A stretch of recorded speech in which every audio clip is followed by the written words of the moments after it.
Hello and welcome to the Great Northern Game Night. I'm your host Tony, I'm your co-host Matt. and we are here to talk about video games.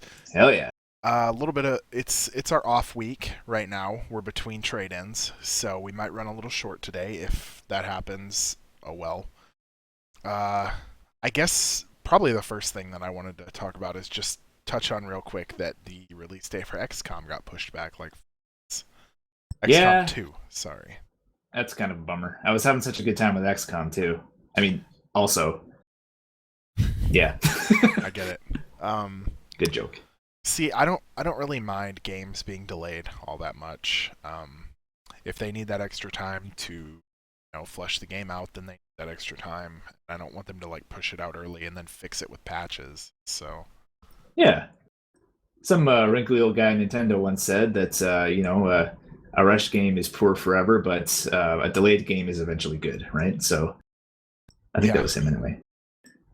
But yeah, it is kind of a bummer. I mean, you want to have the game right now, and I mean, like I said, I was having such a good time with XCOM. I would love to play XCOM 2 immediately, but if it's got to be delayed, it's got to be delayed. So kind of sucks, but hey, it'll be better for it in the long run.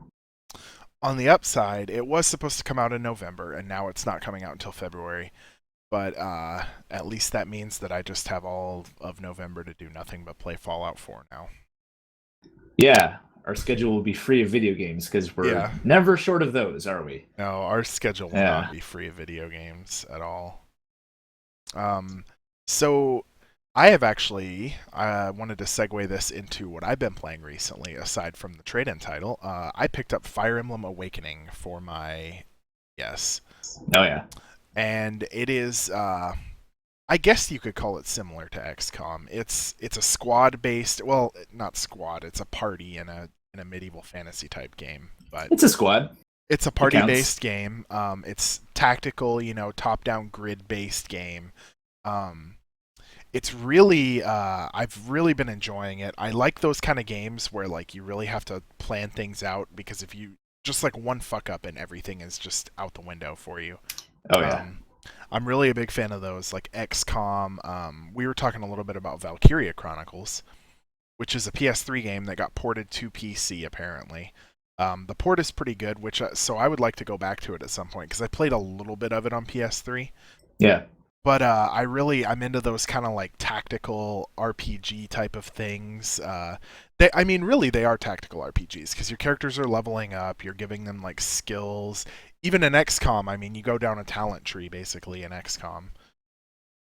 But Fire Emblem, I wanted to talk about because it really does it well. I think. So yeah. I've already put like 12 hours into Fire Emblem, and the thing about Fire Emblem is there's a couple characters that like you start out with that I would call them like really strong. Basically they're gonna carry you through the first few missions of the game. Okay. Um, but they never feel strong enough that you're like safe in a mission. I have not gone into like a single mission in Fire Emblem and thought like, I'm just gonna crush this. There's no problem. There's always like one of the most stressful like game experiences that I've ever had because every single battle that you go into, there's always that lingering thought at the back of your mind. You're like, I could lose somebody. Yeah. Is And it a kind of situation where like even a strong character, kind of like an XCOM, will could potentially die in one or two hits, like if the dice roll poorly? well, it depends on the character. One of my characters, he's like a big buff tank that does a ton of damage. And I don't ever really think that he's in much danger of dying unless I like move him on his own into the middle of a bunch of enemies and they all get to attack him. The big problem is the fact that he's like high damage and really tanky doesn't mean much for my other characters. They can still get like swung around on by enemies, Yeah. flanked, and then crushed. And I mean, he can only attack one time per turn, so he can't really carry the whole squad on his back all that well. He can help, but there's always the possibility that someone's gonna like run behind him and attack like one of my archers and just kill him in one shot. Yeah. Um, and I'm playing on normal difficulty. So there's a normal and a hard difficulty, and then there's also a classic uh, mode of play and a non-classic. I don't remember what the non-classic is called. So hard and normal affect like the difficulty of the game. Obviously, if you play it Yeah. on classic, when your characters die, they are dead. So there's no like randomized party members in Fire Emblem. They're all like named party members that you get. Okay. So if they die in a battle, they're gone. Either they actually die, which has happened to a couple of my guys, or they retire, which means that they didn't actually die, but they don't show back up as usable party members. Can you get yourself into a situation where you just don't have enough party members to do missions? Is that a I'm thing that can not happen? sure. You can send less than the maximum number of party members on a mission, although I don't know why you would ever want to do that, really. Um, but it's kind of like I'm worried that like there is a chance that you could kind of like soft lock yourself in the game where you don't have enough strong characters to really progress, and there's Yeah. no like sometimes as time goes on, these little random battles will pop up on the map, and they're not missions; they're just random battles of like enemies, and you go and you clear them out, and it's just like a way to basically grind a little bit. Um, but I don't know the conditions for those showing up because sometimes they just don't show up. So Yes. I I feel like it's definitely possible. Like if you favor one group of people and they all end up dying, that you end up with like this rookie squad that just can't do anything, and I don't know where you would go from there aside from just restarting. I feel like that's something that can't really happen much in XCOM, or at least not as often, just because the soldiers are just sort of randomly generated. Like, okay, here's your rookie again, and you can change how they look. You can, I think, you can change their names too. You can do whatever you want with them. And if you need more of them than what's available, all it just takes is cash. And you are kind of limited Yeah. by time in that game, but still, The it big seems less issue dire. the biggest issue is if you're sending a group of rookies in against like cyber discs and mutons, they're just gonna they're done. Like Yeah, that first one's gonna yeah. die, and it's gonna set off a chain panic of all of your other. Did you ever have any characters panic when you were playing XCOM? By the way. Yes, in fact, that happened on the very first mission that I did, or I guess it was the second mission. Technically, it was the first one after the tutorial, and that was where I lost the guy that survived the tutorial. He took a critical hit, and it destroyed most of his health. He had maybe one or two health left, and that panicked him. I don't think it chained. I haven't seen that happen yet, but yeah, he freaked out. And I think he only calmed down. Well, I don't know if it was time based or not because I went and I healed him right away. But yeah, that happened. My first experience with a character panicking in XCOM, it was one of my heavies, and he panicked and immediately shot a rocket into a group of my own soldiers and killed like three of them. And then I had to restart the game. So, Yeah, that sounds about right. but in Fire Emblem, it's like they're really lenient with the saves. So like when I lose these characters, I could just like reset the game. And I've done that a couple times for characters that I really wanted to keep. Okay. So I have lost. I think like five characters have died total for me. Um, Is that a lot? Like, is the cast really big, or how it many can characters get are there? fairly big. I want to say that I have like 20 some available to me right now. Maybe like low 20s, maybe not even quite 20. I don't know the exact number, but so the big point of the game is when your characters are next to a person, like in an adjacent tile to a person, and they do combat, Yeah. they gain like what are called support points with that person. And I read about that. Yeah, they get to like yeah, each other a little better. Yeah. yeah, and if you get a male and female character to max out their support rank with each other, they get married. And they Yeah, have bang. children, which you can pick up as active party members later in the game in these little, they call them paralogs. I think that's a made up word. It's like some weird mix of prologue and Okay. epilogue, I guess would be the other one. Um, so there's like I haven't gotten super far in the game, but there's some weird like time travel mechanics at play, and I think that's what allows you to pick up your characters as adult party member, your characters' children as adult party members, despite still having the adult party members as well. So you can yank them like out of the future and then use them. I'm not sure. None of that has happened yet, but Okay. there's been a few story bullets that rely on like time travel and stuff. Hmm. Um, the game like the game opens on like a scene that happens between your character and the other main character, and then it like I don't know if like time resets and your character gets put back in time, or if that's like you're playing out flashbacks. It's really like convoluted and not very well explained right off the bat, and I feel like it's one of those things that comes together more and more as you play through the game. Uh, but it's I so like not only do you have to worry about like killing off characters in this battle, but if you're Yeah. like I don't know if I've done it wrong or right, but sometimes you'll want to like hold off on killing a character until you can get two characters that you want to gain support points next to each other so that they can kill off that character and gain those support Yeah. points. Like to farm them the most efficiently, something like that. So that's what it And sounds like. just recently I gained enough support points with this character to get my like main character that you create married. But most of my other characters have like almost no support points with each other. And I'm wondering like should I have started this earlier, or cuz I have no idea how long this game is. You've created a squad of antisocial Yeah. rejects. Well, they all have like the first level of support with each other, but nobody has really like specialized into support with another person. So like Does that last affect night, their actual, like, other than the kid, does that actually affect that character's development? Does it affect their skills or anything like that? Or is it only no, their offspring? it affects how they battle with each other in combat though. Oh, So okay. like if you engage an enemy and there's another character next to you, there's like a chance. There's a few things that can happen. So like they give you stats, so like they give you like plus 10 avoidance and plus 10 chance to hit if you're standing next to somebody, and that those Yeah. numbers rise as their support levels rise. And there's also they have a chance to attack as well. So if you're attacking a guy with a character and they don't quite have enough damage to kill them off, there's also a chance that the character that's supporting yours will attack as well, and that'll finish them off. There's when you get attacked, if you're next to a person with high enough support, there's a chance that that person will block the attack for you and nobody will take any damage. Like the person that blocks won't take the damage, but your character also won't take damage.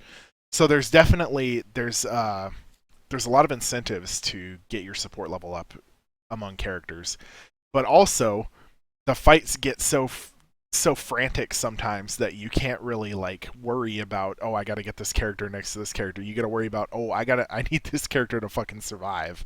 Like I really don't want this character to die. I had a little bit of that in XCOM. Like, there'd be engagements where I'd say, okay, yeah, I could put my sniper over there and that'll finish that fight sooner. But the guys that are there now, they'll probably be able to take care of it eventually. So I'm gonna not do that. Yeah. Yeah, you don't want to put like your sniper out in the middle of danger with no support. Yeah. I was actually talking with my friend about this last night. It would be really cool if XCOM 2 had this sort of like personal relationship building feature where like, you know, if you if you have two characters that fight alongside each other long enough, they build up like this support relationship, and then like their morale is boosted when they're fighting alongside that person, and they get like better stats and slight that like that would be a really cool feature to add. I mean I doubt it is going That'd to be be kind of cool. added, but I would like to have a feature like that. It would also make it even fucking worse when one of them dies. 'Cause yeah, you didn't just lose the character, you lost the whole relationship. that's It's the gone. point though. Like Yeah, yeah. I love the fact that like Fire Emblem and XCOM, these games like make me so careful because I'm so reluctant to lose these characters. Yeah. Like they really it gives you like this sort of attachment to the character, even not necessarily like, oh, I really like this character, you know, I like their character design and their storyline, but like I cannot afford to lose this character, you know. This is like a level 12 character. I don't want them to die. Yeah. So it's really Fire Emblem does a lot of things really well. It strikes that balance of tension. Uh, it's definitely got a good amount of difficulty behind it. And Yeah.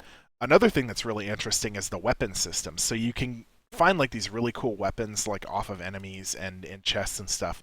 But every weapon in Fire Emblem has a durability, and when you use it up, it just breaks. That's it. And Can't repair it? there's these staves that you can find that will repair items to full, Oh, okay. but they're really rare, they're really expensive, and they only have one use. And they can only be used in combat. So, like, you can't repair outside of combat. So, like, there's this option to forge your weapons, and you can, like, increase their stats for money. But you gotta you don't want to spend too much money on that because that weapon is eventually going to break, Yeah. and then you're going to lose all the money that you dumped into it. Man, that's kind But of a you have to. bummer. That like I wouldn't want to get too attached to a weapon because you got to prepare yourself and be like, all right, well that's cool, but it's going to be on its way eventually. I kind of like it because it means that you can't just like power up one weapon on each character and steamroll the game. But it also gives you this like when you're fighting a because you can have multiple weapons in your character's inventory at a time. And when you go to attack an enemy, you scroll through those weapons and you like pick the best weapon for the situation. Yeah. But it's like it's that sort of risk versus reward. Like, well, I have this weapon; it does 2 more damage, so it would kill this enemy in 1 hit. But then I'd lose a hit of durability on it, so maybe I want to save it for a harder enemy and just take the damage. Because so the way that it works is when you attack an enemy, as assuming that you're in range, like if you're using a bow and they're a melee guy, they can't attack you back. But if you're both melee guys or you're both ranged guys, you attack. If they don't die in that hit, they attack you back, like a retaliation attack. Oh, okay. And then they also get their turn after yours, so they can attack you again. So it's a really good idea to kill the guys off in 1 hit if you can. And a lot of characters have like the chance to double hit. I think it's like innate, and some characters have an increased chance of it, but Oh, sometimes so it you'll doesn't get happen every time, but it is like a random thing. Like in yeah, XCOM, you would have to actually set your character to be on Overwatch, and then that would happen if when it was triggered. But this is just like an anytime thing. yeah, And it's an okay, automatic thing. They get infinite like counter attacks. But even when you get the double hit, your character will hit and then they'll get their attack on you and then you hit them again. So generally it's best to knock an enemy out in one single swing every time. But if you're, sitting on 5 durability on your really good sword, you might not want to waste one of those hits on a smaller enemy. And yeah, like a also, generic little mook. Yeah. after you attack with a weapon, that weapon is equipped on your character until the next turn when you can switch the weapons. So if a bunch of guys run up to you and attack you, you're burning durability on that weapon every time you counterattack them. So you also have to keep that in mind. Like, if you've got 5 hits left on a weapon and there's 4 guys that can come and attack you, you might not want to equip that weapon and waste all its durability on counterattacks. Hmm. I wonder if they'll take any cues from other games in the genre, or even outside of the genre, that might sort of influence a future Fire Emblem game. Like, there's a ton of Fire Emblem games already, right? I don't think there's really been a release recently. I think Yeah. this is Well, the first Awakening. one in a long time Yeah, that's that's the most come recent one, to isn't like it? America. Yeah, Yeah. it's definitely interesting though. It's a lot harder tactical RPG than most people would be used to, and tactical RPGs generally, as a rule, are pretty hard anyway. Like It Final seems like Fantasy they should be Tactics and punishing. stuff, yeah, Yeah. they're all fairly punishing. Fire Emblem would be less so if I was playing on the mode where my characters didn't die, but I mean, That's right. Gotta live on the edge, man. and it's like these battles take me forever because you're so like methodical. You're like, because you can press a button and you can see the threat ranges of every enemy that you're facing. So like you can see, if I move my character here, they're going to be attackable next turn. Yeah. It's there's a little bit of RNG with like your hit chance and stuff, but other than that, most of the game there's very little RNG. Like there's never if you end the turn and all of your characters are outside of threat range, there's no chance that like an enemy gets an extra step or something and can magically attack you. Hmm. If all your characters are in a safe spot, they're safe for that turn. Nobody's going to hit them. I kind of like that. Like, there's a little bit of RNG, but you can still be very, very in control of the situation. If you play it smart. I like that. There's no damage ranges, barring like passive skills that might proc, because your characters get random skills as they level up, or not. I guess they're not random at all, but depending on their class, they get They get skills as they skills. level up. And Okay. sometimes those will proc. Like I have a character who has a skill that procs that gives him like a little bit more damage. He usually does like 2 or 3 more damage if it procs. But other than that, it shows you exactly how much damage you're going to deal when you click on an enemy. So if this doesn't miss, if you've got like a 99% hit chance, you are going to kill this enemy this turn. They're not going to get a chance to fight back. So it really lends itself to like completely planning out what you're doing, like arranging your troops. I got a character that is a dancer, and her ability is that she can give a character like a second turn, basically. So if a character has expended their turn and I get her adjacent to them, I can pick dance on that character, and it gives them a second like move and attack action. Yeah, little pep talk. Yeah, apparently that's What how kind that of dance works. is it? I don't know. I don't know if I want to know. Bummer. I kind of do. That sounds pretty cool.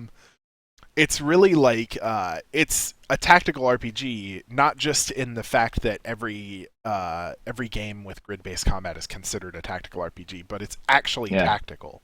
Like you're actually thinking, like, okay, you can see like the enemy field before you select which units go into combat. So, like certain weapons are strong against certain types of characters, like character classes and stuff. So Yeah. like for example, there's I want to say bows are really good against like there's like wyvern riders and stuff. They ride like griffins or wyverns or things like that. They Some of them ride Pegasus, but they're all like the base kind of like lance wielding animal riding class. Yeah. Bows I found out do a lot of extra damage against those classes. And I brought one of my Pegasus riders on a mission with me, and I left her in range just of one character who was an archer. He killed her in one shot, just straight wiped her off the board. Is it kind of a rock paper scissors kind of thing? Like, are there different damage types versus different armor types, and you gotta sort of, play your hand properly? Is there any of that at all? Sort of, but I don't know if I would call it that because there's a lot of classes that just don't take extra damage from anything. There's a lot of weapons Yeah. that just don't do extra damage to anything. Um, there's there's the system where like bows do extra damage against like Pegasus knights and stuff, but there's also a system where like swords are strong against axes. So if you're a sword wielding character against an axe wielding character, you have like a slightly higher chance to hit than they do. You get like really small buffs, like you might do a couple extra points of damage or get a little bit higher hit chance. So I guess Yeah. that's kind of like a rock paper scissors type of thing. I think it like increases your chance to double hit if you're using a weapon that's strong against another character's weapon. But other than that, it's really like you just have to pay attention to what units do a bunch of damage to what other types of units.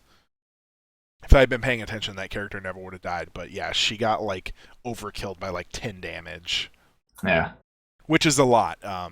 My strongest character Sounds has like. like 43 health, and that's like a lot. So she took like 35 damage on one hit, which is a ton of fucking damage.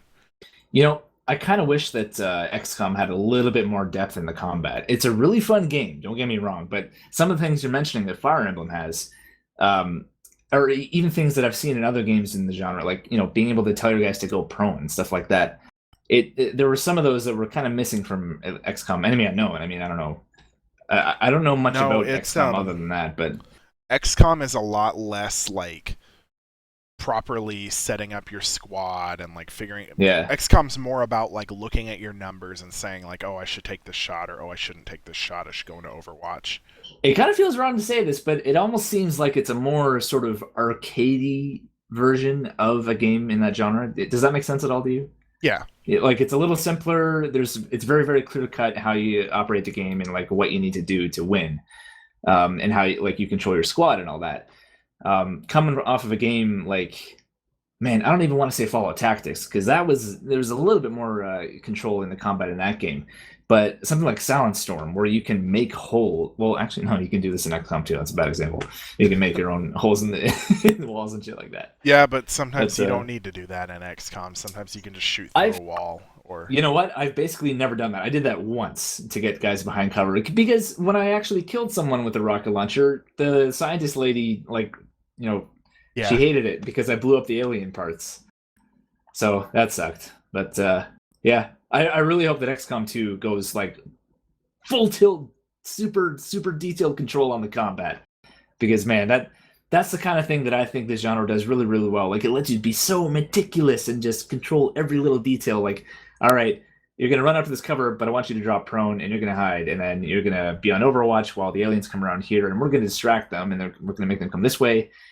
And I'm kind of rambling at this point, but that's what I Yeah. want. I want really, really detailed control of combat in this XCOM is upcoming one.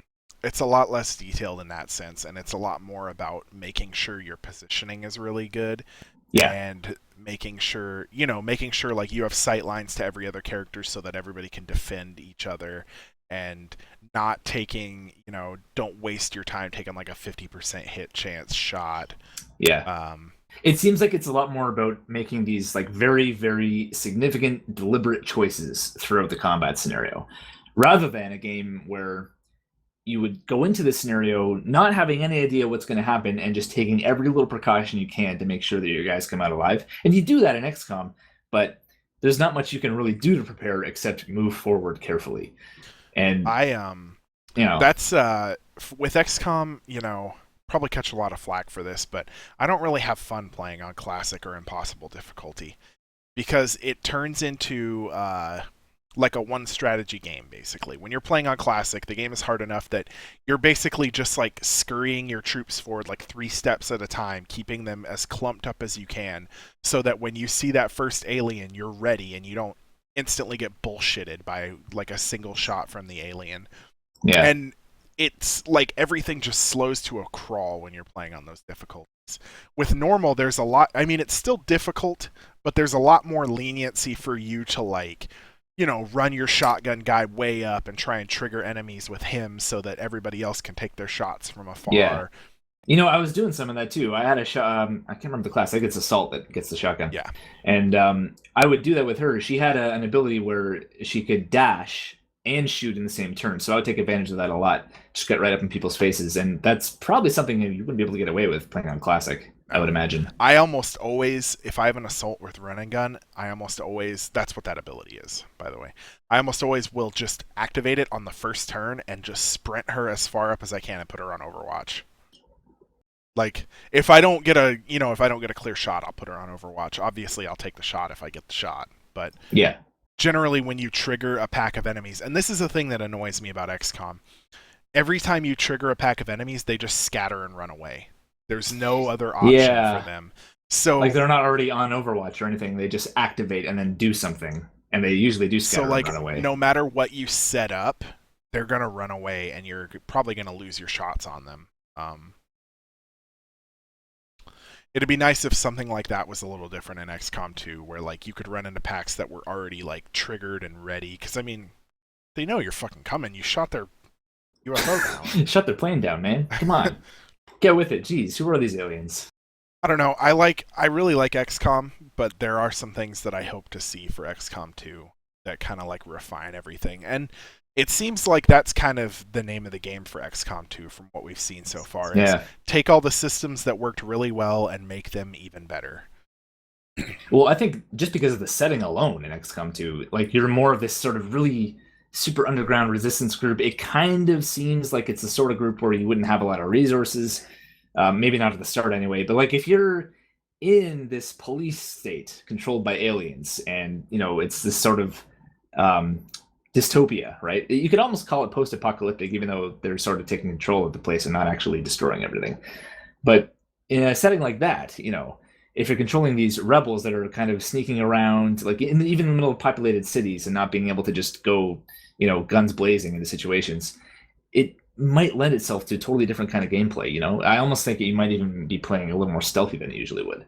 Yeah, that'd be cool. So that'll be cool to see. I hope we get some classes that are like agents or something, or spies, something like that. And I know that I don't they know. said they directly addressed the fact that like in the first game, sniper is just like a better class period than any other class. Ridiculous. I Um, love it. and they mentioned that they kind of want to keep that. They're not so worried about making sure that every class is balanced properly against every other class, so that like Yeah. the assault's just as good as the sniper type of thing. And they're adding a few new classes. I think they released some names, but I don't know off the top of my head. But they mentioned that they still want to keep that kind of like power fantasy type of thing, where they're not really worried about making sure the classes are balanced against anything except the enemies. Yeah. So Well, I got to that point with my sniper character, and I loved going. There's a feeling of going into a mission with that character on your in your squad, where you know, like, all right, this is the big gun, let's go, bring it in, and being able to just deploy that gun anywhere you want and just pick people off, it's so good. It makes sense that the sniper is so much better than every other class in a game that's Yeah. so strictly about staying as far away from the enemies as you can and taking the highest percentage shots. It just makes sense that the sniper would be better than other classes at that. I do Well, think that in the first XCOM, it should have been. I mean, realistically, in the first XCOM, you could take a whole squad of snipers into a mission and probably be just fucking fine. Um, like maybe you'd need one with like a pistol to run forward and trigger the aliens, but other than that, I mean, the sniper didn't really need any other classes supporting it. And I do think that it would be a little better if that were the case. Like, if you've got a sniper, you're going to need whatever, like a shotgun carrier to forward. yeah, I liked having a support to throw down smoke as well. That was pretty Yeah, handy. the smoke is good. I think the battle sensor should probably be on the support and not the sniper. Um, my sniper was almost never in a position to throw a battle sensor out because my sniper was like as far back as I could stay without losing shots. Yeah, So that was a it's the little name of bit the game. weird. Yeah. Um, I don't know. I'm hopeful for XCOM 2 for sure because XCOM 1 definitely had some flaws, but it was still like an awesome game. Solid, man. It was really, really Which good. it kind of came out of nowhere because like they announced it and everybody's like, "Oh, it's going to be garbage," compared to the first game because you know how people are. Um, Yeah. they love the first game and they don't give a shit about anything that's going to be involved in the follow up. Um, but it was really good. I enjoyed it quite a bit, and I am definitely enjoying Fire Emblem, although it is stressing me out hardcore. Uh, It is kind of making me want to buy a 3DS, actually, hearing you talk about that. I think So it's we'll worth see. it. There's a lot of good games on the 3DS. I did want to move on though. Yeah, we're about Um, halfway through. speaking about like buying video games and stuff, I wanted to talk a little bit about pre-orders. There So was, you mentioned something to me that you wanted to talk about, and you asked me not to read up on it, so I haven't. This is something that yeah, apparently happened today or recently, and I asked you not to read up on it if you didn't already know about it. yeah. So the new Deus Ex game comes out, I believe, February of next year. Okay. I'm not 100% sure on that. But So what's going on? what they are doing, it's called augment your pre-order. So not only are they, asking people to pre-order the game, which is like, nobody wants to pre-order anything nowadays because it's the devil or Sure. whatever. Yeah. They are offering tiers of pre-order bonuses. So when you pre-order the game, you get to pick between 3 different like cosmetic packs and some extra money or something. But Okay. as more and more people pre-order the game, more and more tiers of pre-order rewards unlock, and you get to like pick between them. So like when enough people pre-order to hit tier 2, you can pick like a digital art book or some other bullshit that nobody really cares about. And Yeah. all of this culminates in the final tier, which is if we hit this tier, the game releases 4 days early. So Oh, come on. So what we have here is a game that is clearly, no matter what happens, prepared to release at least 4 days earlier than the release date they have set for the game. That's like a They fucking they carrot on a have stick, committed dude. at this point the fact that this game will 100% guaranteed be ready 4 days before this release. No matter if we hit this goal or not, we have to prepare for the inevitability that we will hit this goal, which means the game is ready. And I mean, it's no surprise that games are finished like half a month or a month before they actually release. Games go gold early all the time. But this is like the most like bullshit tactic to get pre-orders on your game. This is worse than like, we'll give you 1 million in-game currency if you pre-order our game, because this is like affecting like the world outside of the video game. It affects everybody, and it's a goddamn outrage. You know what? Do you think this is caused by Kickstarter? Because this sounds No, like a fucking stretch goal. I think this is caused by people stopping their pre-orders because everybody is like, we're a lot less pre-order heavy. There's so many movements to stop people from pre-ordering, and Square Enix is like, well, fuck you, we can do this too. Yeah. how about How this? out of touch do you have to be, though? Seriously, did they think this was going to go over well? I mean, I didn't know about this at all before you just told me right now. What's the reaction like? Have you seen anything Bad. online? Like, what's? Yeah, Poor. okay, so that's what Very you think would poor. happen. Did they Um really think that people would be happy about this or Game willing to chip journalism in? sites are smashing this. Like when Wow, IGN is that's pretty bad. crushing your tactic, you fucked up. Yeah, It's like Jesus. it's so ridiculous. Like if you're doing this stupid bullshit to unlock tiers so that people can get digital art books or whatever, that's fine. You know, it's still stupid, but who really gives a shit? Well, But they wanted it to come across like, hey guys, get excited. If we sell lots of pre-orders, it'll come out even earlier. And I guess there's somebody in their marketing department that decided that was like, yeah, let's do this. It's going to be great. They'll yeah, love it. But clearly, this is coming across as like, well, the game's ready, but you can't have it yet. yeah. Sorry. You need to guarantee us enough sales before we actually give you Yeah. this game in the time frame that we're able to give it to you. So I wonder whose um, idea that was. Like, if it was Square Enix or if it was actually like the dev studio that came up with this and like, hey, let's try this. I See, highly see doubt what it was the happens. dev studio. um, I get the feeling at this point that developers and publishers are involved in very different parts of game marketing at this point, and it's reached the point where developers have pretty much no say in marketing type things if they're trying to go through a big publisher. Yeah. Like, Well, I if like to you be want optimistic the about this. fucking privilege for Square Enix to publish your game, then you have to let them do all this stupid bullshit with it. Regardless of how successful the first game was, and Human Revolution did pretty well. People liked that game and sold a lot of copies. It was great. It's good enough to get a sequel, right? And for a game based off of an old series that had no games published for it in how many years? A long time. Deus Ex was what 2000, early 2000s, I think. I don't I want to remember. say. I don't know. I'll look it up. But for it to even get Human Revolution in the first place, that was pretty surprising. And from well, Square Enix published that one too, right? Yeah. Yeah, And then for another one, I mean, what are they doing? I don't get it. they want money. That's On the other hand, now that I actually give it some thought for a few minutes, like the first week of sales, those first initial boom of copies sold, that's all that major publishers seem to care about these days. Gone are the days of having a game sell like pretty good for a couple years and getting a big return on your investment. They want like, all right, let's get, at least 1 million copies first week. And then once yeah. they have that, they're satisfied.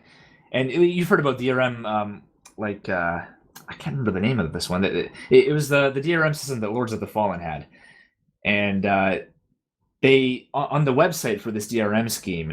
God, I can't remember the name of it for the life of me. Um, they were basically like boasting because Lords of the Fallen hadn't been cracked in a very long time. It took almost a year or something to crack it. I think that's kind of a little misleading because I really doubt that there was a scene group actually focusing for a year trying to crack this game.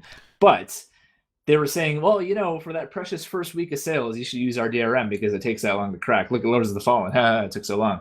Yeah. How And many copies did that game sell in the first week? Nobody gave a shit enough to crack that yeah, game. that's what happens. People just didn't really Also, buy it. that game ran like dog shit on computer apparently. Can't say I'm Um, surprised. I know that there were a bunch of people who were going to stream it on Twitch TV when it came out and they just couldn't. It ran bad when they weren't trying to stream and it wouldn't run at all when they were trying to stream it. So, Yeah. yeah, clearly their whole it really paid off for them. Well, it sounds like this whole thing with the new Deus Ex is another bid for just boosting those first week of sales. I mean, obviously because it's a pre-order thing, but man, that's pretty over the top. We'll see if they even hit that goal. It's probably going to be like boycotted.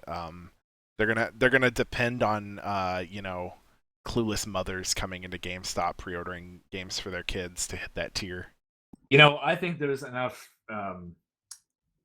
unintelligent people online these days that they'll probably hit the goal. Who like people who just don't really care about things that matter in video games. I gotta say, Which is kind of a stretch because video games are just toys to begin with. But hey, it is really shitty, and I will probably pre-purchase the game because I know I'm gonna buy it, and I'm gonna buy it on Steam, so I'm gonna want to preload it. yeah, That's the only reason, and I'm not going to do that until I don't do anything like that until like the initial reviews come out. to make sure the game's not a complete pile of shit. Because Yeah. reviews are good for that at least. You might not want to trust reviews like with your life, but if you look at a game's reviews and it's got like all tens, then it's probably a pretty good game. Yeah, And it's probably got good likewise, production if it's value. got like all threes and fours, probably not a very good game. Um, but Well, I that's just gameplay actually, in that case. it's like, I don't want to pre-order and I really don't want to perpetuate this bullshit, but I kind of want to play the game 4 days early. Well, So see, that's the conundrum, man. I really Because want to play the game I'm in the 4 same days boat, right? earlier than it would come out normally. So I would like to play the game as soon as I can because Human Revolution was pretty great. I love the original Deus Ex, one of my favorite games of all time. But again, how far do these people go before it becomes a thing to me where I don't want to give you my money at all because of this thing you did? Like I would rather forfeit playing your game entirely than chip into this little scheme you're trying to pull. I don't think Have I'm you ever ever going felt to that reach way? that point. Have you No, felt that way about I anything a publisher's done before that I you can think not of? really. No, Yeah. I mean it sucks, but at the end of the day, I mean I'm not going to let it keep me from playing a game that I actually really want to play. I mean it's shitty, but I guess they'll probably hit that pre-order goal not even from people that are too stupid to realize what's going on, but from people that are kind of like me that are like, this sucks, but fuck it, I want to play the game 4 days early. So, yeah. I guess if we wanted to be all high and mighty about it, we could kind of take a step back and just think, well, it's only a video game. Who cares? No. yeah. It sucks, but I'm not going to stop playing video games that I want to play just because I don't agree with their business practices, honestly. In a perfect world I should, but I'm not going what to if the discs were because pressed in a factory with like child labor? What if they were Apple creating these games? I don't know. How would you feel about that? I Yeah. don't want to Okay. answer that question. It's a hard Hey, I buy question to my answer. games digital, so There you go. Yeah. child sweatshops programming the Steam releases of games. The only child labor there is the kids running in hamster wheels to power the Steam servers. No, That's all you got to worry they about. just have like a factory with 1 million kids typing game code on 1 million computers. It's like the Shakespeare thing with 1 million monkeys on 1 million typewriters. They've just got 1 million kids in a sweatshop typing on 1 million computers, and eventually They Half-Life just 3 get is going to be games. done. That's what we're You waiting wait long for. enough, you'll get a game eventually. That's what why we're- Valve hasn't put out a game Yeah. in like how many years? Yeah. That's why. They're waiting That's for what that. the wait is for Half-Life 3. They're about halfway done, but we got to give them more time. Oh, that's fucked up. Those fucking Took a kids. dark turn. I wanted to change gears actually on something that you said, because you talked about how the first week of sales is so important to games and they don't really give a Yeah. shit past that point. I wanted to talk about, you recently downloaded, we haven't played very much, but Guild Wars 2 was Yes. previously, Guild Wars 2 launched as a buy-to-play MMO, so there was never a subscription fee. There was a cash shop with cosmetic microtransactions, but that's standard, and I don't really care about that. But I wanted to talk about Guild Wars 2 because that is a perfect example of. Now, I don't think that Guild Wars 2 has been massively successful. Like, I don't think it's earned ArenaNet like millions upon millions of extra dollars. Well, from what I But- hear, like fans of the first game were by and large not as happy with Guild Wars 2 as they were with Guild Wars 1. It's a lot more standard MMO than Guild Wars 1 was. Guild Wars 1 was Yeah. like way off the beaten track. But to be fair, when Guild Wars 1 came out, there were like 2 other MMOs in the world. So Guild Wars 1 is a really old game. Like, this came out when it was like EverQuest and WoW, and that was about it. I'm gonna look that up. I want to see the date for that. Yeah, Keep talking. so- I'm gonna check this. Guild Wars 1 was definitely before the age of, every company ever was putting out an MMO. But Guild Wars 2, I don't think, like, you never really hear about it. I don't think it's been, like, massively successful. But clearly, the game has had some amount of success because it's been up free to play for this long, and they are still supporting it. They are releasing next month the game's first expansion. Now, I want you to think about just like the implication of that for a second, because this game has been out for 3 years now. Yeah. And it is just now receiving its first expansion, which some people would say like, oh, well, they finally, they've gotten a big enough burst that they want to have an expansion. But I look at it a different way. I think that this clearly means that this game has been successful enough for 3 years that they haven't felt the need to rush an expansion out. They haven't felt the need to like, we got to get more content out right now because we're, hemorrhaging users at this point. Now, Guild Wars 2 seems like, it's not getting 5 million subscribers like Final Fantasy 14, obviously. Yeah. But clearly, they're doing something right. And they've hit this point where they're managing to sustain. The game just recently went free to play, but before that you had to buy the game. But it's like a $25-$30 game. It's not even a full price game. I didn't pay full price for it when it came out. The expansion actually costs more than the game does now, Heart of Thorns. I paid $60 when it came out, but I got the deluxe version. I didn't just get the normal version of the game. Yeah. So with this expansion coming out, they've switched it so that you don't have to pay for the game at all. You just download it and play it. You have to buy the expansion, and the expansion costs a decent amount of money, but the expansion is also, they're introducing raids. This is an MMO that did not have raids for 3 years and has managed to survive on presumably game sales and cash shop transactions alone. There's nothing else to pay for in that game. So they might be in a situation where they also aren't being as ambitious. Like, I feel like they are being content with a smaller amount of success, I guess, than a game like freaking WoW, right? There's another game that kind of has done the same thing, which nobody ever talks about because it's a really old MMO. This is Anarchy Online. And I freaking loved Anarchy Online. It is a grindy, old, ugly piece of crap, but I loved it a lot, and it's still going. It has never, I don't think it's ever gone down at all. But man, I'm gonna look this up too. Anarchy Online has been around for friggin' ages, and this is not a free-to-play game. Well, it sort of is. You kind of have a gimped experience if you do free-to-play, but it's had subscription based content for I think ever since it came out, and there's a bunch of expansions with that game too. But it's not a popular MMO. It's not one that tons is ever mentioned on TV and in game shows and stuff like that. It's just not talked about at all, but it's been there lurking for 10 years or longer. Speaking of which, Guild Wars 1 released in 2005, I believe. Which is, so that's like a year after World of Warcraft, I think. Maybe? That I don't know. I wasn't around for a while. I'll look that up. Creation, you continue what you were talking about. But I'm just saying it's the same kind of thing. Clearly, to have a successful MMO, and you can base it on the size of your company or whatever, or how much of a bonus you want, I guess. But they don't need to have tens of millions of subscribers, or even a million subscribers. I don't know what the Anarchy Online subscriber count is right now, but it can't be that much.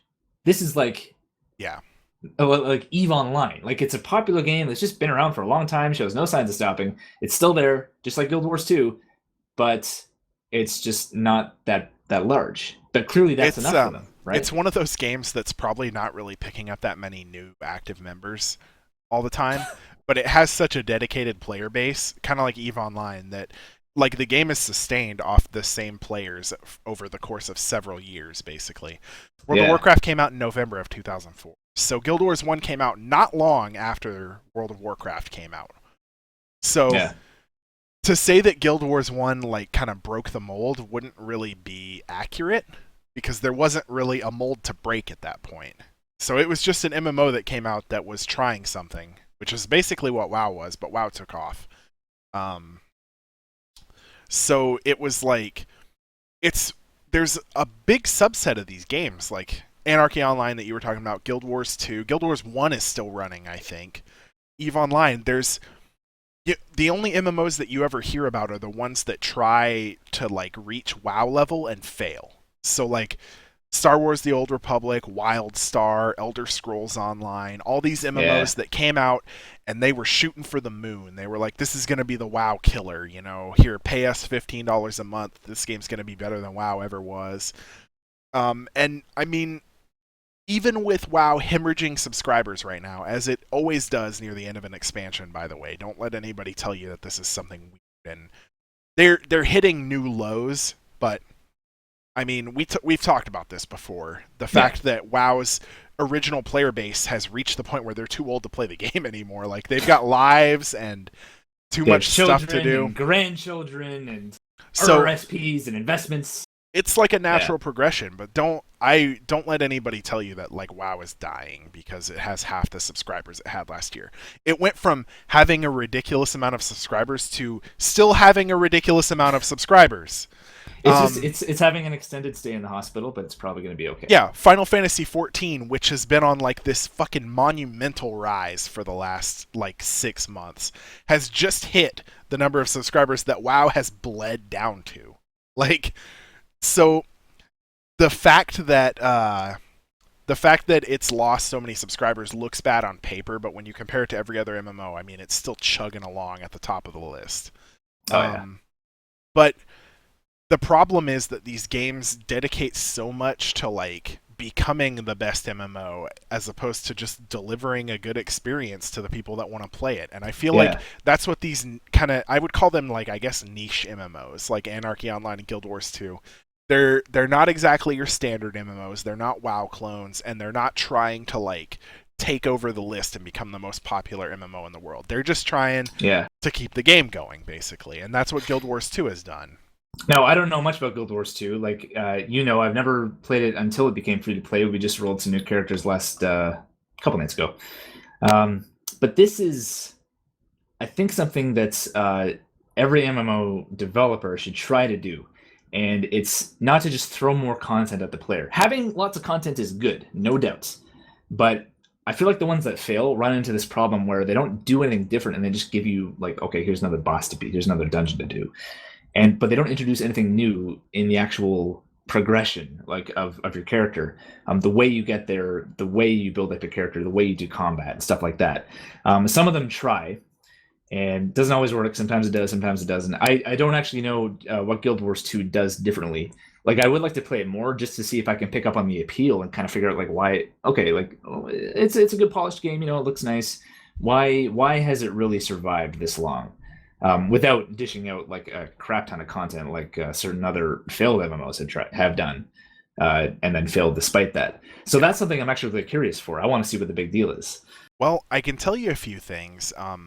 Guild Wars 2, one thing that it does a lot differently, I think it caters a lot better to more casual players. Guild Wars 2 is the kind of MMO where you can you can you just boot the game up and play for like 20 minutes and then put it down and you're done. And that's all you really need. Yeah, There's map objectives, so like if you don't feel like leveling but you still want to do something productive in the game, you can go around.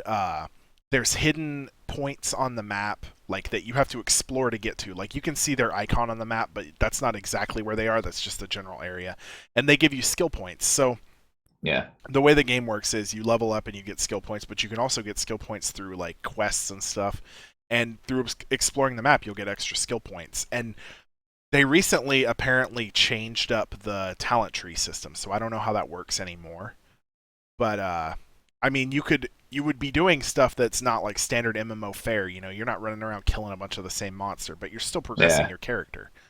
The PvP is really cool. There's this thing called World versus World, and it's literally like you get put in this battleground against two other servers. So each server has two other servers that it battles against, basically, yeah, in like a three-way group. And they put you on this huge battleground, and it's like these three servers, and it's an all against all, and you're trying to capture objectives on the map, and it never ends. It's like an unending battleground. So like, everybody, depending on the time zones of the servers, one server might like shrink all the way back to just their starting area captured if yeah, there's like hardly any people on. But then at some point, the other server is going to go to bed, and that server is going to come back and take all these points back. So it's like this back and forth constantly, and it never really ends. And you can spend like I don't even really like PvP in MMOs. Like I'm not really a PvP player, but the PvP feels about the same as like the PvE would. So even though you're playing against other players, it feels kind of like you're playing against like computer based stuff. And yeah, you can spend like hours just going around this map, taking objectives. Like as you take them, they're going to get taken back behind you. So you're like running a loop around this map, just taking objectives, and they're getting taken behind you. So you could like, we would play for like hours just in the same world versus world scenario. So a lot of that stuff is really cool. it has a lot of non-standard MMO gameplay that I think a lot of it caters to a person that doesn't want to pour 8 hours a day into an MMO like WoW, Yeah. just gearing up to go on the next raid or whatever. See, WildStar tried to do some stuff like that. They had the different paths you could choose, exploration. There was a science one that was like all about lore and that kind of thing. And I'm not calling WildStar a failed MMO. I would I mean, call it's obviously WildStar a still failed going. MMO. I think they failed in being as successful as they wanted to be. I don't like they went free to play after a year, man. That's They I don't know. It as feels far like it as was out of I necessity. So as far as I understand about WildStar, they tried to like take all the things that people complained about WoW now and like revert them. So they tried to basically like take their game and make it the WoW that people wanted to play. And yeah, despite the fact that they did this, it did not succeed. Um, like the big thing about WildStar was they had like these dungeons and raids, and they're like super difficult. Like that's the whole point of WildStar is that these dungeons and raids are like really hard, like vanilla WoW raids used to be. Like you would have to yeah, devote hours to them and learn all these different tactics. And people complain about WoW being too easy now, but these are the people that probably wouldn't be playing WoW even if it was still the way that it was. These are people who don't play WoW anymore and they just want to complain about it. So WildStar thinks like, oh, we'll get all these people in by giving them what they want, but they're not playing MMOs anyway, so you're not getting them. They might say like, oh, WildStar's pretty cool, it's got hard dungeons and stuff, but they're probably not going to play it anyway. And you're yeah, alienating all the people that do want games like WoW now, which you know the fact that the subscriber base is falling off is not because the dungeons aren't hard enough. That's not why WoW is losing subscribers right now. They're losing subscribers because they got out of touch with their user base for this most recent expansion. And hmm they tried a bunch of stuff that they thought people would appreciate and nobody really appreciated it. And that's the problem with WoW. The people that complain about how easy WoW is now, they're either not going to play it anyway or they are still playing it but also complaining about it. That is the majority. You will log on WoW and you'll see people in the general chat bitching about WoW. It's like you're logged on. You realize you're paying money to play this game still even though you're complaining about it, right? I think the smart ones are probably just on a private server somewhere. They're probably not even actually playing on Blizzard servers at this point. Yeah. Go back and play vanilla, man. Yeah, There are a couple of vanilla private servers out there that yeah, people like rave about, like yeah, whatever. Um it's just like I think Guild Wars, they know their target audience and they're not trying to make their target audience into WoW's target audience like other MMOs yeah, are trying to do. Their goal was not let's try and get these players from WoW, let's give them a more WoW-like experience. They said, we're going to put this game out that we want to play. And when they put it out, some people played it and they're like, okay, well, these are the people that enjoy this kind of game, so we're going to cater to these people. yeah. That was all they did all along. That's I the big think problem with like the WoW clones. I mean, this has been said to death. It's not new, but the people that want to play WoW are already playing WoW. yeah, They're not going to subscribe there's to 3 different MMOs. and Probably. the whole reason that these people are still playing WoW is because they've been playing it for like 8 years. They're not going to drop everything that they've worked on for the better part of a decade to move to a different game just because it does a couple things a little bit better than WoW Yeah. does. Like they're in it for the long haul at this point. So you can't count on trying to like poach those people over to your game. That's not You're not going to have a successful game if you try and do that. No. One thing now, Warhammer Online, I want to talk a little bit about that because I played that a lot when it first came out. That is a game that did not at all try and be a WoW clone. It went its own way. It was super PvP focused. I think that the main reason that that game failed is it came at a time where WoW was at its peak, Yeah. and it also was a pay-to-play game. So it had a subscription fee, but I think that Warhammer Online came out around the time that like Wrath of the Lich King came out, which was like I think in terms of numbers, it was WoW's biggest expansion. Like that Yeah. was when it was at its peak for player base. And it always jumps up at the start of a new expansion, but I think Lich King kept subscribers longer than any of the other expansions. People will argue that the first expansion, Burning Crusade, was better, and it might if it had come after another expansion, it might have gotten a bigger player base, just based on age of the game. Yeah. But after Wrath of the Lich King, the player base just started to dip every expansion. Like they'd come back and they'd play for like a month, and then it would dip down a couple million subscribers every time. But I think Warhammer Online, it suffered from that as well as a reluctance to go free to play. Runic Games did not want that game to go free to play for whatever reason, so they just shut it down when they couldn't sustain it anymore. Instead of, letting people continue to play the game and maybe like pay them for microtransaction stuff. And Man, that that's was almost like, I'd rather die than be captured by the enemy. Like it's that kind of mentality, Like fuck that, we're not going free to play. I think another problem is when at the point that game shut down, there was not a very big like free to play microtransaction movement. That didn't really come along until after Warhammer Online was already dead and buried, basically. Yeah. So they missed out on a chance to kickstart that free to play type of thing. So they just kind of faded out into obscurity and had to shut their game down instead of being able to sustain it in alternate ways than making people pay $15 a month. Sad story. It is sad because that game was awesome, actually. That game had some of the most ridiculous things. So to unlock titles in that game, you had to accomplish certain things in game. And we're not talking like kill a boss in a raid. We're talking like you would get a title called like accident prone if you fell to your death 100,000 times. Like the game had these ridiculous feats that were like super long haul type of things. Like kill 1 million players and you get like a title called like the Butcher or something.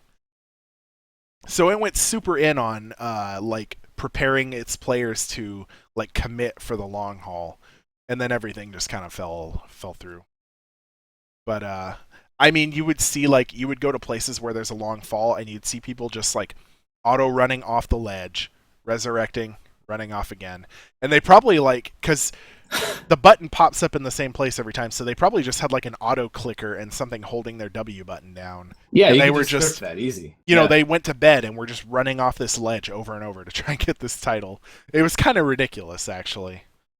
That's like the ultimate achievement hunter mentality right there. Just to have it for no other reason than to have it. Yeah, it's like bragging rights, basically. Yeah. So, did you want to touch on the trade-in real quick? We're running short on time here. We're a little over an hour already. We could talk a little bit about the Talos principle. All right, give me your 60-second opinion so far. What do you think? We've both put in a decent amount of time. I'm really enjoying it. It sort of has that Portal feel in terms of just like your character is alone. You're basically completely alone. There's nothing else around you.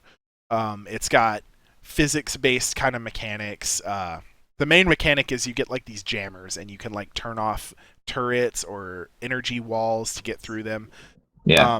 The thing that I like the most about the Talos principle so far is that the base puzzles that you have to do to complete the game, they're a little tricky. Right now I'm a little disappointed with their difficulty level because I'm pretty deep into the game and they haven't really gotten that much harder. But the optional puzzles to get like extra stuff are like fucking nails hard. Like insanely difficult compared to the main story things, which is pretty cool. It's got that progression where you're slowly unlocking new puzzle aspects. Yeah. One thing that I really love about this game is that it has its sprint button. You have infinite stamina. You run really fast when it's held down. So there's like the game looks gorgeous, by the way, but it's got these huge like open environments, and you don't have to worry about like slogging your way through them from one end to the other and taking forever. You hold down that sprint button and you're just zipping around the level. I actually like that a lot too, and I'm gonna go into more detail next week. But oh man, I don't want to say it now because I have actually something good to say about that and what you just mentioned. But I also thought that was a very, very good thing about the game. I love the setting and the themes in the game. Actually, like the writing is really there's not writing in the sense that like there's a little bit of dialogue, but I don't think your character speaks really. It's not that kind of writing. But you'll come across these little computer terminals once in a while, and they have these excerpts where you can kind of just read up on some lore about the world that you're in and things that have happened, events that have transpired. And some of that stuff is really, really super cool. I'm having a really great time with it so far. The puzzles have been pretty, I guess the word is polarizing. Like some of them, like you pointed out, they're pretty easy, but then the hard ones are just crazy. And there have been a few of the red puzzle pieces ones, which I'm pretty sure are more difficult puzzles. because I haven't been able to get them. Probably. And some of the stars as well I haven't been able to pick up. So yeah, I definitely want to mention more of that next week. But overall, having a good time with it so far. I like them a lot. It's deserved so far, the praise that it's gotten. I am hoping that the difficulty ramps up. As far as I know, this is a really long game because I don't want to get too far into it, but at pretty early in the game, you gain the ability to unlock the like facility that you're in, and you ride this elevator up to like the planet's surface. And there's 2 other facilities that you can go into. There's an A, B, and a C facility. And if those all have the same number of puzzles, then we're looking at a fairly long game.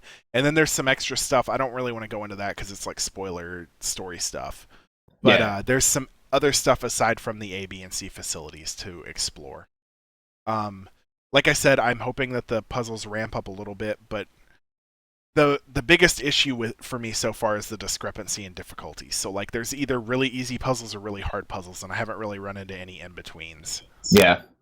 I agree with that too. It seems like it's there's not very many middling puzzles. Yeah. They're either pretty easy or pretty hard.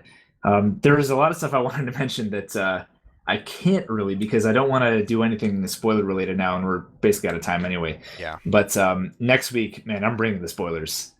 I will say, it's gonna be I assume that the puzzles will get more difficult in the other facilities because this facility, like, it feels like every new room I go to, there's a new mechanic that they're introducing. So, like, the first couple puzzles are really simple because they're just introducing you to the mechanic. Like, when you first get the reflector, when you first get the box available to you, those are like, they're just kind of like preliminary puzzles to show you how to use those devices. They're tutorials. So, yeah. I do one real quick before we leave. The thing about the lore in this game is that I find myself reading it a lot more because I'm hunting for clues to secret puzzles in these lore things because I know at some point I'm going to run into one of those lore entries that's going to give me a hint. Now, little spoilery, I don't want to like go super far into it, but I want to mention it.